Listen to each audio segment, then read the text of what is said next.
SIR নিয়ে তীব্র অসন্তোষ। এবার আরজেডি নেতা লালু প্রসাদ যাদবের ছেলে তেজস্বী যাদব তিনি বলছেন ভোট বয়কট করবেন, ভোট বয়কটই একমাত্র বিকল্প। তিনি একথাই বলছেন। তেজস্বী যাদব ভোট বয়কটের ডাক দিচ্ছেন বিহারে। আপনাদের আরও একবার জানিয়ে রাখবো, এসআইআর নিয়ে তুমুল বিক্ষোভ প্রতিবাদ বিজেপি বিরোধী সমস্ত রাজনৈতিক দলগুলির। আর এখানেই বিহারে ভোট বয়কটের ইঙ্গিত তেজস্বী যাদবের। ভোট বয়কটই বিকল্প পথ। এসআইআর নিয়ে তোপ তেজস্বী যাদবের। সৈকত আইন আমাদের সঙ্গে রয়েছেন, আমাদের প্রতিনিধি সৈকত। ঠিক কি বক্তব্য তেজস্বী যাদবের? তিনি বিহারের একেবারে ভোটের মুখে ভোট বয়কটের কথা বলছেন। শুভদীপ, খুব গুরুত্বপূর্ণ, কারণ তুমি জানো আজকে বিহারের পাটনায় ইতিমধ্যে কংগ্রেসের তরফে একটি প্রতিবাদ জানানো হয়েছে। গতকালও আমরা দেখেছি বিহার বিধানসভার বাইরে তীব্র প্রতিবাদ দেখানো হয়েছে, প্লাকার ফেস্টুন হাতে প্রতিবাদ দেখানো হয়েছে।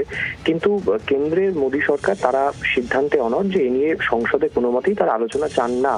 কিন্তু প্রসঙ্গ হচ্ছে যে যদি আলোচনা না চান তাহলে সেক্ষেত্রে তারা যেটা বলছেন খুব স্পষ্ট, যেটা একেবারেই কমিশনের এখতিয়ারভুক্ত বিষয়, এ বিষয়ে তারা কেন্দ্র সরকার কোনো হস্তক্ষেপ করবে না। অর্থাৎ কেন্দ্র যে এসআইআর নিয়ে গোটা দেশেই তারা একে একে করতে চান, যেমন বিহারের পর বাংলা রয়েছে, এরপর একে একে দেশেও তারা এই জিনিসটা করবেন, সেটা কিন্তু কোনোভাবেই বিহার থেকেই যাতে শুরু হতে না দেওয়া যায় তার জন্য পাল্টা চাপ তৈরি করা হচ্ছে। ফলে যেহেতু নির্বাচন কমিশনের বিরুদ্ধে সরাসরি তারা কিছু বলতে পারছেন না এবং সুপ্রিম কোর্টও বিষয়টি অলরেডি চ্যালেঞ্জ হয়েছিল, কিন্তু সুপ্রিম কোর্টও পরিষ্কার বলেছে যে নির্বাচন কমিশনের সিদ্ধান্তই চূড়ান্ত সিদ্ধান্ত। ফলে স্বাভাবিকভাবেই তাদের সামনে এখন যে রাস্তা খোলা রয়েছে, এবং তিনি যেটা নিজেও বলেছেন তেজস্বী যাদব, তিনি বলেছেন যে আমরা সমস্ত দল, ইন্ডিয়া গঠবন্ধনের সমস্ত দল আমরা আলোচনা করে ঠিক করব যে বিহারে ভোট বয়কট করা যায় কিনা। অর্থাৎ যদি তারা ভোট বয়কট করেন এবং এই সিদ্ধান্ত সর্বসম্মতভাবে ইন্ডিয়া জোট গৃহীত করে, তাহলে দেখা যাবে যে ভবিষ্যতে এই যে ট্রেন্ড তারা তৈরি করেছেন সেই ট্রেন্ড হয়তো অন্য রাজ্যেও সেক্ষেত্রে প্রবাহিত হতে পারে। কিন্তু সেটা বিহার দিয়ে যদি শুরু হয় তাহলে সেটা নজিরবিহীন হবে, কারণ এই ধরনের ঘটনা এর আগে স্বাধীন ভারতবর্ষে কখনো হয়নি।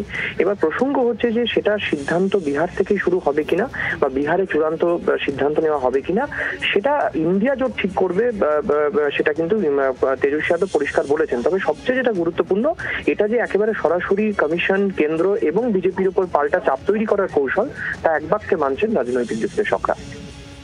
সৈকত, ধন্যবাদ। আর এই ভোট বয়কটের ইঙ্গিত দিয়ে তেজস্বী যাদব কি বলেছেন শোনাবো আপনাদের।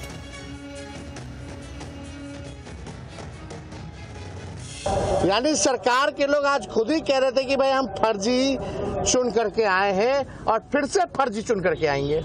तो जब बेईमानी करना है तो हम लोग इस पे विचार कर सकते हैं बॉयकॉट करने का। दूसरी पार्टियों से हम सब दल के लोगों से बात करेंगे। महागठबंधन चुनाव का क्या मतलब रहेगा जब लोकतंत्र में जनता ही वोट नहीं देगी?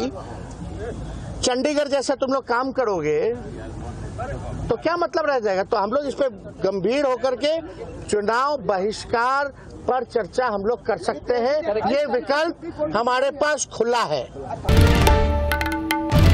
बांग्लार आवाज, बांगालीर आवेग, जी 24 घंटा।